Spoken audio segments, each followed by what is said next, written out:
우리 인생은 항해하는 배와 같습니다. 이 배가 거친 바다로 나가서 항해할 때 어떤 일이 일어날 건지 아무도 모릅니다.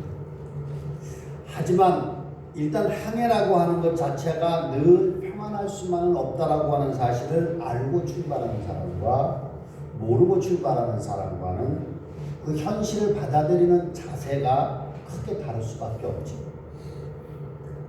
인생의 항해가 순탄하지 않다라고 하는 것을 모르고 가는 사람은 배멀미를 심하게 해요.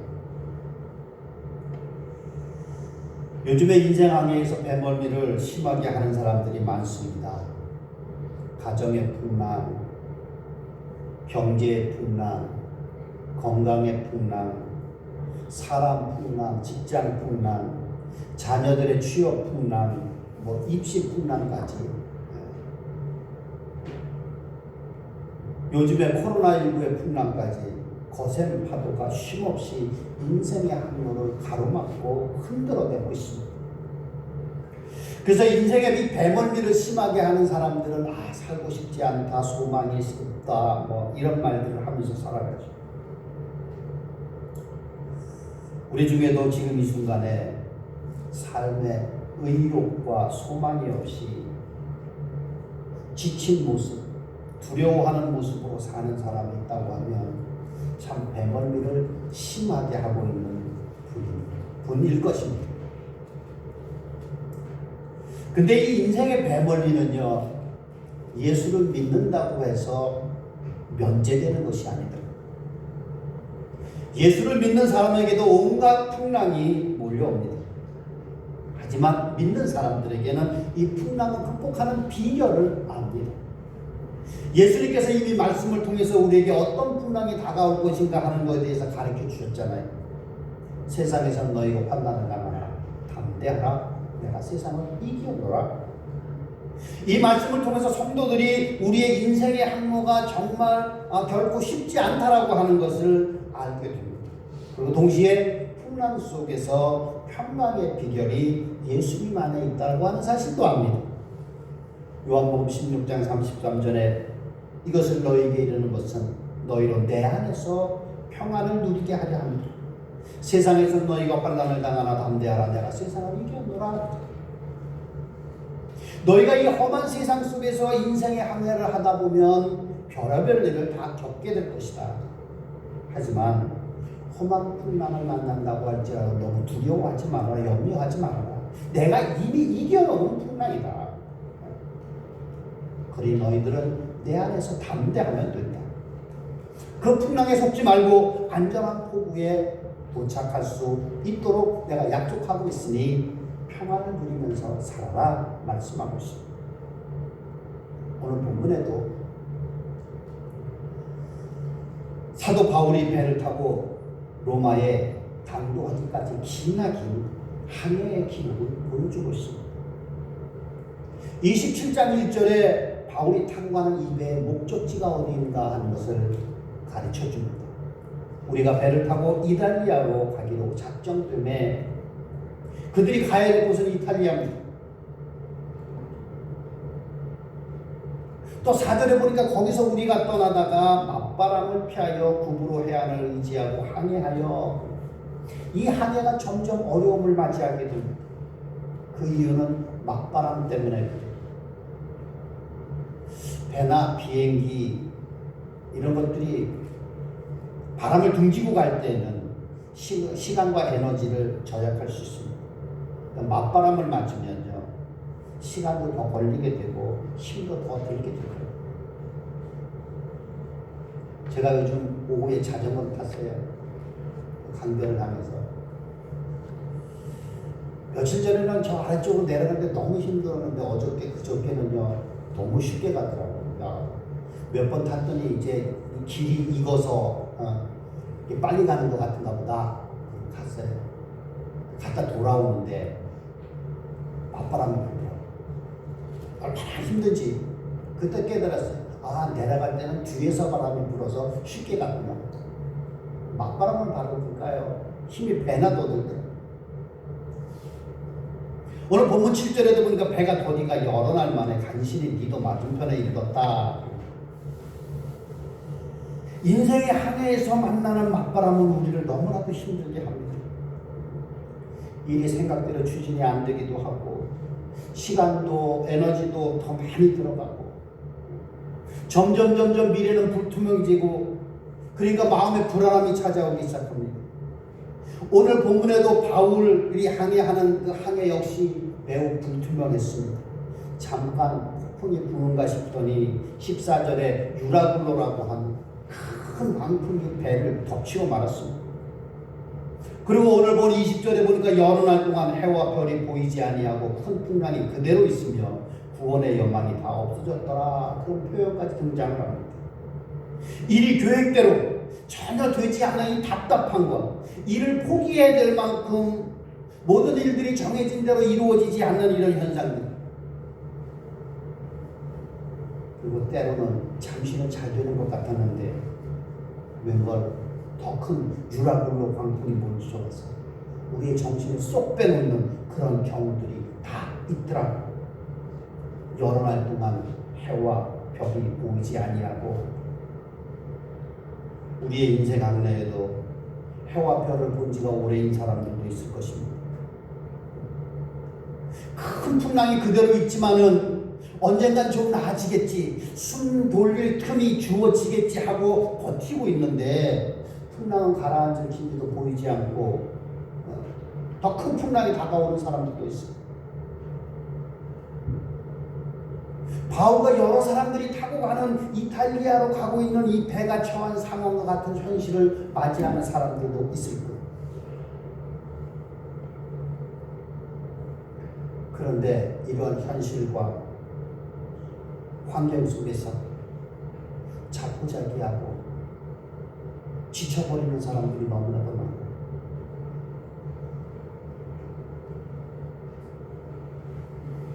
여러 가지 풍랑들, 가정 풍랑, 건강이나 취업이나 그런 풍랑들 지쳐버려요. 근데 사도 바울은 이 풍랑을 만난 배 위에 있는 사람들과 함께하고 있어요. 근데 이 사도 바울이 이 배에서 유일하게 평강을 잃지하고 있는 사람이었어요. 아니 오히려 그 배에 타고 있는 276명의 사람들을 안심시키고 있습니다. 37절 이하에 보면 그 풍랑에 지친 사람들이 이제는 죽을 일만 남은 줄로 알고 실망하고 낙심하는 사람들에게 소망의 말을 들려주고 먹을 것을 주어서 먹게 하고 남은 곡식은 다 버리고 배를 가볍게 하고 탑까지 다 끊어버리고 결국 육지 가까운 데 가서 배가 난파될 때 수영할 수 있는 사람은 먼저 수영해서 건너가라 그러고 수영 못하는 사람은 배에 있는 것들, 부서진 것들을 붙잡고 건너가게 해서 276명 모두 다 상륙해서 구원을 받게 됩니다. 그때 바울이 배에 탄 사람들에게 하는 말이 22절부터 25절입니다. 내가 너희를 권하노니 이제는 안심하라. 너희 중에 아무도 생명에는 아무런 손상이 없겠고 오직 배뿐이니라. 내가 속한 바 곧 내가 섬기는 하나님의 사자가 어젯밤에 내 곁에 서서 말하되 바울아 두려워하지 말라. 내가 가이사 앞에 서야 하겠고 또 하나님께서 너와 함께 항해하는 자를 다 내게 주셨다 하였으니 그러므로 여러분이 안심하라. 나는 내게 말씀하신 그대로 되리라고 하나님을 믿노라. 이 말씀대로 그들은 한 사람도 죽지 아니하고 다 살아남게 되었습니다. 근데 한편으로 생각하면요, 사도 바울과 같은 하나님의 선지자가, 하나님의 종이 관광하러 가는 것도 아니고 개인적으로 돈 벌러 가는 것도 아닙니다. 오직 복음을 전하기 위해서 열망하는 마음으로 가는데 왜 풍랑이 이렇게 있냐? 우리가 생각하기에는 편안하게 로마에 가서 풍랑도 일지 않고 그곳에서 주의 복음을 전하게 하면 얼마나 좋았을까? 그런 생각이 들어요. 근데 하나님께서 때를 맞추어 유라굴로라고 하는 큰 광풍을 맞게 합니다. 아무도 예상하지 못한 이런 광풍으로 인해서 배와 물건들 다 잃어버리고 죽도록 고생을 했습니다.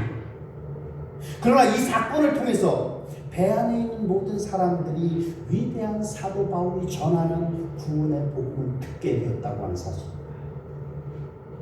참으로 하나님이 하시는 일이 오묘하기 짝이 없습니다. 비록 고생은 많이 하고 물질의 손해는 보았지만 풍랑 속에서 하나님을 만나고 구원을 얻게 되었으니까 이 또한 감사한 일이 아니겠냐는. 이 풍랑이 결과적으로는 하늘의 복을 가져다 주었다고 하는 거예요. 오늘날 우리가 살아가고 있는 이 세상이 큰 풍랑을 만난 배와 같습니다. 경제적으로, 정치적으로, 사회 전반에 걸쳐서 도무지 앞날을 예측할 수 없는 모든 상황이 참 암담합니다. 실제로 우리 주위에서 사업이 잘 안 되고 부도가 속출하는 그런 모습들을 보게 됩니다. 따라서 낙심하고 절망하는 사람들이 많습니다. 그 중에 너무 속상해서 화가 나고 성질이 난폭해지고 포악해지는 사람들도 있습니다. 그러나 한편으로는 겸손히 하나님을 바라보고 하나님께 나아오는 사람들도 있더라는 거죠. 큰 풍랑 중에 하나님을 찾고 하나님을 믿음으로 구원을 받은 사람들이 있습니다. 사실 예수님을 잘 모르던 사람들이 큰 풍랑으로 인해서 강권적으로 예수님을 믿게 되었다면 그 풍랑이 복이 아닐 수 없습니다. 그뿐만 아니라 그 풍랑 중에 회개하고 부르짖어 기도하다가 큰 은혜를 받게 되고 바른 신앙생활을 하게 되었다고 하면 그것 또한 큰 복이 아닐 수 없습니다. 그러므로 큰 풍랑이 일어날수록 더욱더 하나님을 바라보고 예수님을 더 잘 믿어야 될 줄로 믿습니다. 그럴 때 반드시 풍랑이 복으로 바뀌어지게 됩니다. 생사와 복을 주관하신 하나님이시기 때문에 그렇다고 하는 거예요. 프랑스의 나폴레옹이 유럽을 휩쓸고 갈 때 그의 장군 한 사람이 정예부대를 이끌고 오스트리아의 한 국경 도시 페르드리라고 하는 시를 공격하러 갑니다.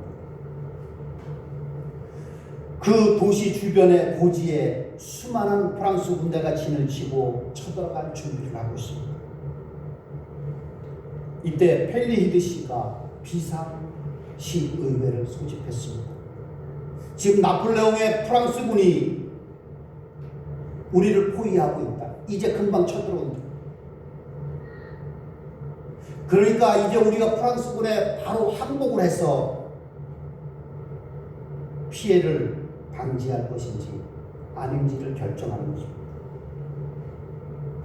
많은 사람들이 이 말 저 말 설왕설래했습니다. 그때 모든 시민들로부터 존경받는 교회 사제가 일어나서 얘기합니다. 여러분, 이번 주일은 우리 주님이 부활하신 부활절 아닙니까? 지금 우리가 우리의 힘으로 의지할 수 있는 것은 아무것도 없습니다. 우리의 힘을 의지했다가는 지공합니다. 그러니 우리가 예정대로 교회에 종을 치고 예배를 드립시다. 그리고 나머지 일은 하나님께 맡깁시다. 시의회에서는 그 발언에 모두 찬성했습니다.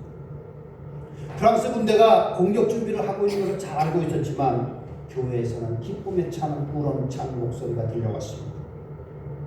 그런데요, 여기저기서 힘차게 교회 종소리가 울리고 찬양소리가 들리는 것들을 프랑스 군들이 들었습니다. 그들이 생각했습니다.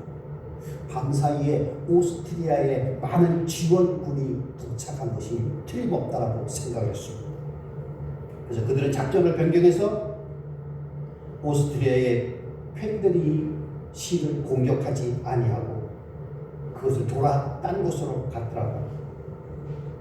그 결과 이 도시는 프랑스 군대와 싸워보지도 않았고 하나님의 간섭하심으로 보호를 받을 수 있었더라고요. 오늘 본문이 주는 교훈이 무엇입니까? 어떤 일이 일어난다고 할지라도 절대로 두려워하지 말라고 하는 것입니다. 오늘 본문 24절에 바울아 두려워하지 말라 내가 가이사 앞에 서야 하겠고 또 하나님께서 너와 함께 항해하는 자를 다 내게 주셨다 말씀합니다. 이처럼 사도 바울은 하나님의 음성을 들었습니다. 우리 주님께서 함께 하신다고 하는 확신이 생겼습니다. 담대한 믿음이 생겼습니다. 따라서 아무것도 두려워할 필요가 없었습니다. 우리가요 성령에 민감하지 못해서 그렇지 오늘도 저와 여러분에게 주시는 하나님의 음성이 분명히 있는 줄로 믿습니다. 아멘. 사도 바울은 큰 풍랑 중에도 조금도 두려워하지 않았습니다. 오히려 담대했습니다. 평안했습니다. 그 이유는 그에게 하나님을 믿는 믿음이 있었기 때문에. 로마서 10장 17절에 뭐라 그래요? 믿음은 들음에서 나며 들음은 그리스도의 말씀으로 말미암는다고 합니다. 이사야서 41장 10절에 보니까 두려워하지 말라 내가 너와 함께 함이니라. 놀라지 말라 나는 내 하나님이 되느니라. 내가 너를 굳세게 하리라. 참으로 너를 도와주리라. 참으로 나의 오른손은 의로운 오른손으로 너를 붙들리라 말씀합니다. 하나님 한 분 외에는 그 누구도 그 무엇도 두려워하지 마시기를 바랍니다. 아멘. 두려움에 사로잡히면 아무것도 할 수 없습니다. 사람을 두려워하게 되면 그 사람에게 묶이게 되고 어떤 일을 두려워하게 되면 자라보고 놀란 가슴 솟고 보도 놀란다고 그와 비슷한 일만 생겨도 두려움이 앞서서 아무것도 할 수 없어요. 이런 사람들은 결국 사단에게 붙잡힐 수밖에 없는 거예요. 그러므로 무엇을 하든지 실패할 수밖에 없게 되죠. 두려움은 일을 망치게 되어 있어요. 어떤 일이 일어난다고 할지라도 부정적인 생각을 하지 말라는 것입니다. 부정적인 생각은 사탄이 주는 생각입니다. 아무 일도 일어나지 않았는데 왠지 망할 것 같고 죽을 것 같고 손해볼 것 같고 꼭 암에 걸릴 것 같은 그런 부정적인 암시를 얘기해요.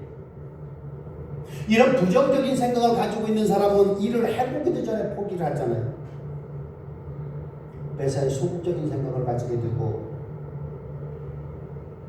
자연히 되는 일이 없습니다.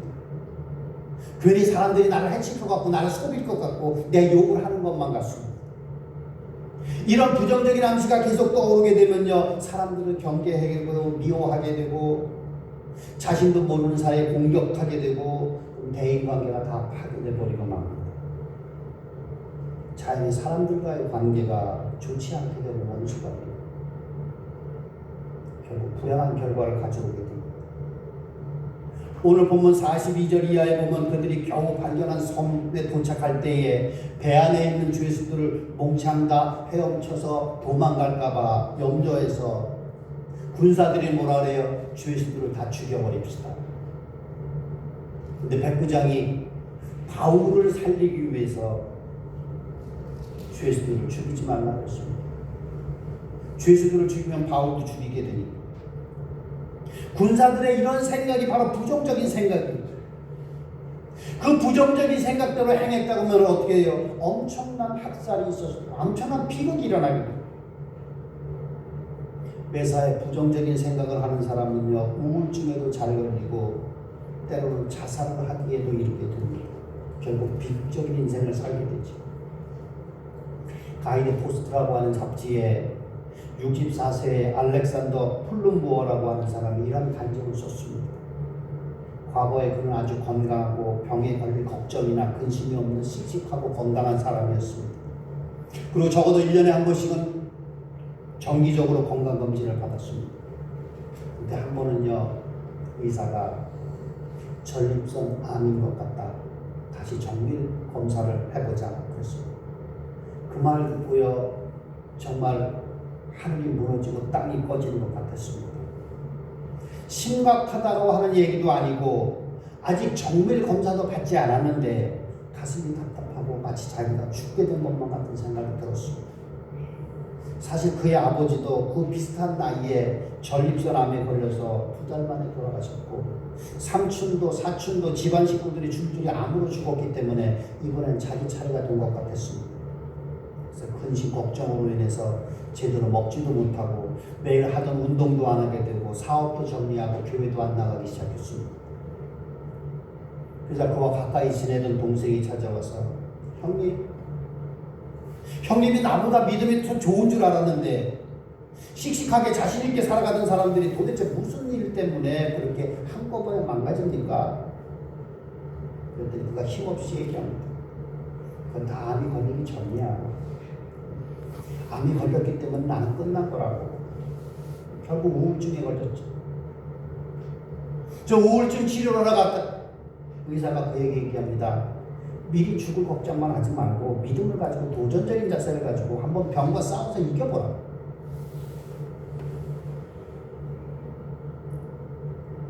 당신이 그 병에 항복하면 그 병이 당신이 죽게 만듭니다.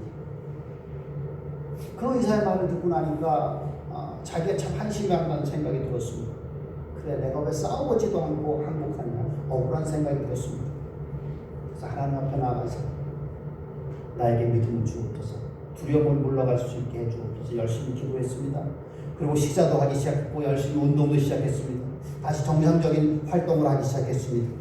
그랬더니 급격히 줄었던 체중도 다시 늘어나기 시작했고, 병원에 가서 진찰을 해보니까 의사가 참 기적적으로 당신의 몸이 좋아지고 있다라고, 지금의 생활을 계속 유지하라고 합니다. 교회에 가서 기도도 열심히 했습니다. 병원에 가서 검사를 다시 했습니다. 암이라고 하는 것은 흔적도 없습니다. 다시 병원에 오지 않아도 된다라고 하는 통보를 받았습니다. 우리 주위에 보면 미리 겁먹고 죽는 흉내를 내는 사람들이 너무 많다고 하는 거예요. 낙심부터 하는 사람은 스스로 인생을 망치는 사람이에요. 우리가 결코 그렇게 살아서는 안 됩니다. 부정적인 생각은 백해무익하잖아요.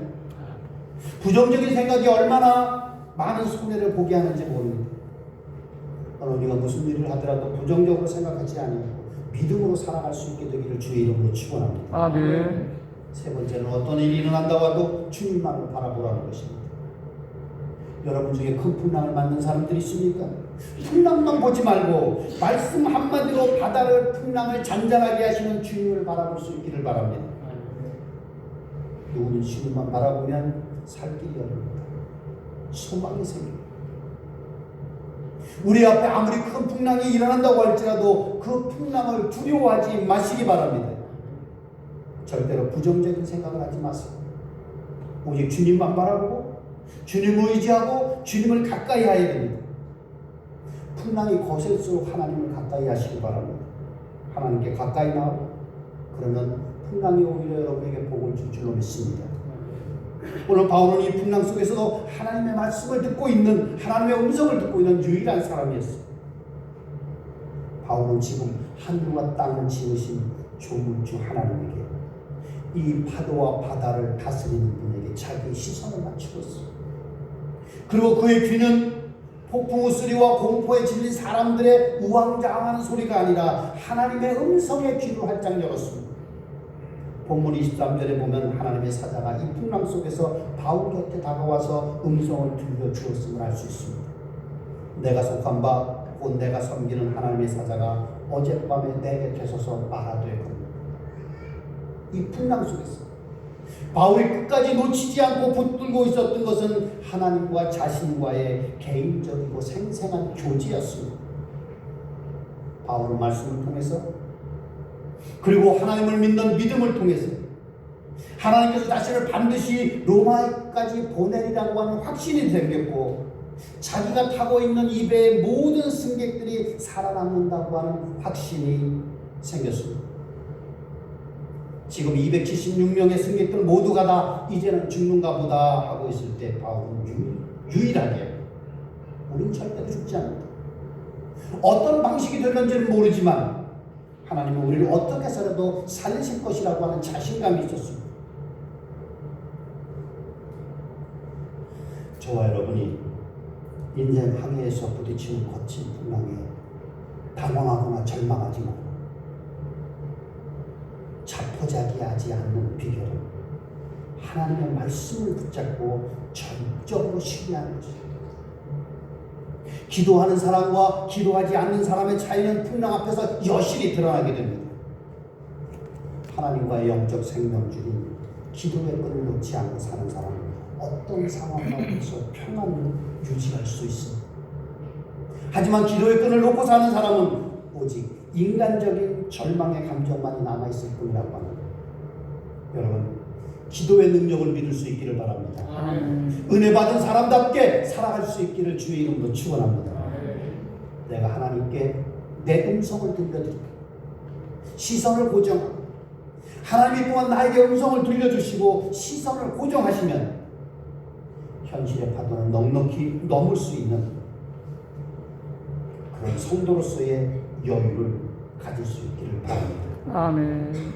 또 하나 바울은 유라굴로 광풍을 만나고도 그 배에서 유일하게 평강을 유지할 수 있는 사람일 수 있었다고 하는 이유는 그가 무엇을 위해서 살아가야 되는가 그 사명을 알고 있었기 때문이라고 하는 거예요. 사실 사람마다 다 고생스럽게 살아갑니다. 문제는 그런데 고생이 문제가 아니라 내가 지금 무엇을 위해서 이 고생을 하고 있는가 하는 것을 그것을 전혀 알지 못하기 때문에 그 고생을 견딜 수 없다는 거예요. 사람이 인생의 항로에서 거친 풍랑에 부딪혔을 때 절망하지 않고 살아남는 비결은 사명을 붙드는 겁니다. 바울은 이 위기의 순간 얼른 사명을 붙잡았습니다. 본문 24절을 보면 바울은 자신이 무엇을 위해서 여기 이 자리에 있는가 하는 것을 알고 있었습니다.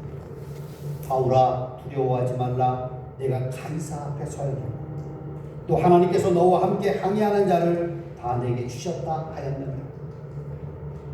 바울은 지금 정식 재판을 받고 자기가 받고 있는 오해를 풀어야 됐습니다. 자기가 죄가 없다라고 하는 걸 증명해야 됩니다.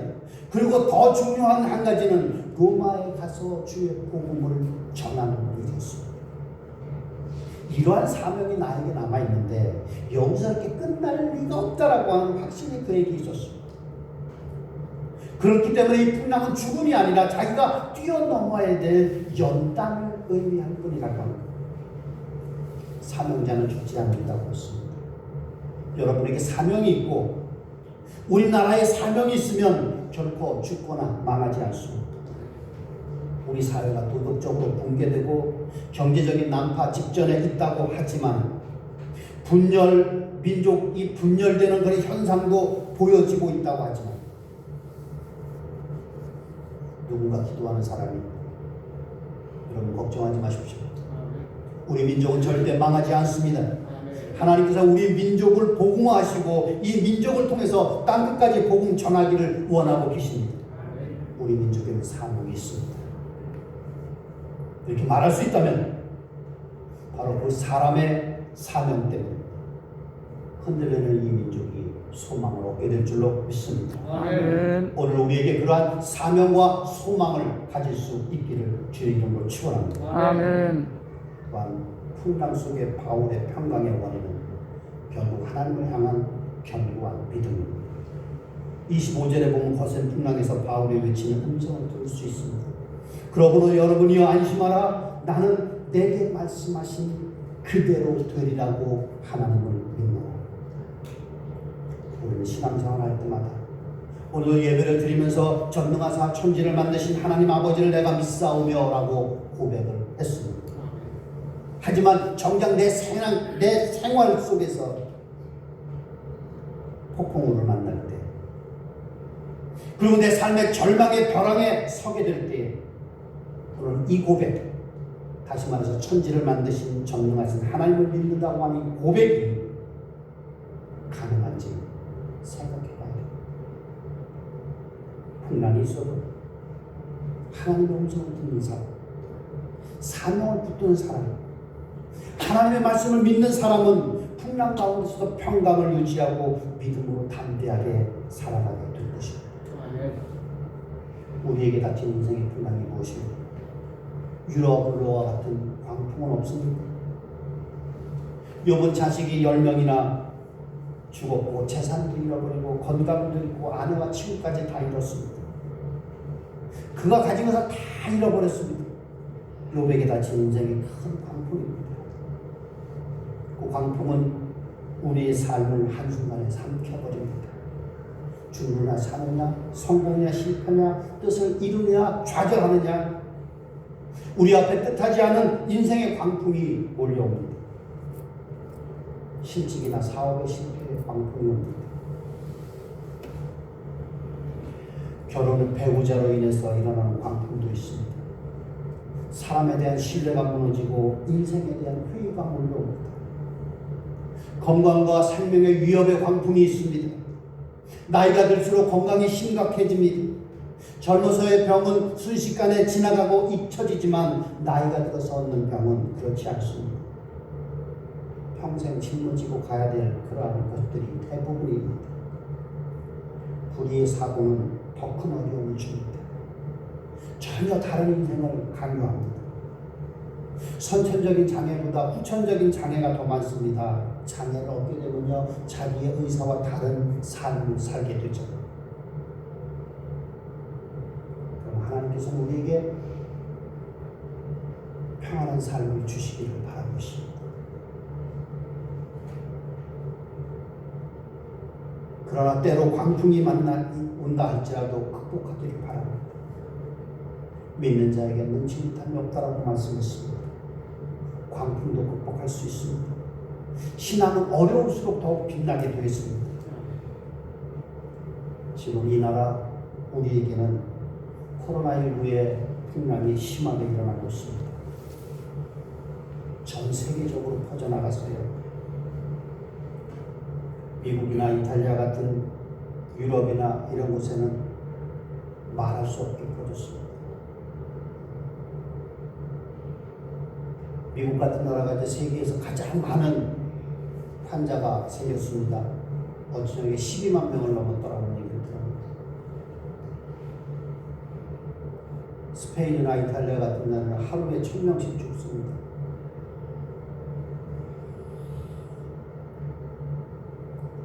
우리나라도 이제 수그러 들어가고 있긴 하지만 언제 어느 곳에서 어떻게 터질는지 알 수 없습니다. 이런 방풍 가운데 오늘 우리들이 지켜야 될 것은 열심히 잘 지켜야 되겠죠. 조심해야 되겠죠. 그러나 이것으로 인해서 우리에게 닥쳐오는 모든 시련과 고난 이겨나가야 될 것입니다. 오늘 우리가 이것을 잘 기억할 수 있길 바랍니다. 바울이 타고 가는 이 배에 거센 풍랑이 몰려올 때 하나님께서 그 고난과 역경의 자리에 다가와서 계시고 있다는 사실입니다. 그 고난과 역경의 자리에 다가오셔서 말씀하고 계시다고 하는 사실입니다. 또 하나는 사명이 있는 자는 절대 죽지 않는다는 사실입니다. 지금도 우리에게 말씀하시는 하나님의 말씀, 볼지어다 내가 세상 끝날까지 너희와 항상 함께 있으리라 말씀합니다. 아멘. 이 말씀을 하시는 하나님을 믿고 세상 풍랑 가운데서 평강을 이루시고 승리할 수 있는 오늘 저와 여러분이 다 되어줄 수 있게 되기를 주의 이름으로 축원합니다. 아멘. 기도하시겠습니다. 아버지 하나님,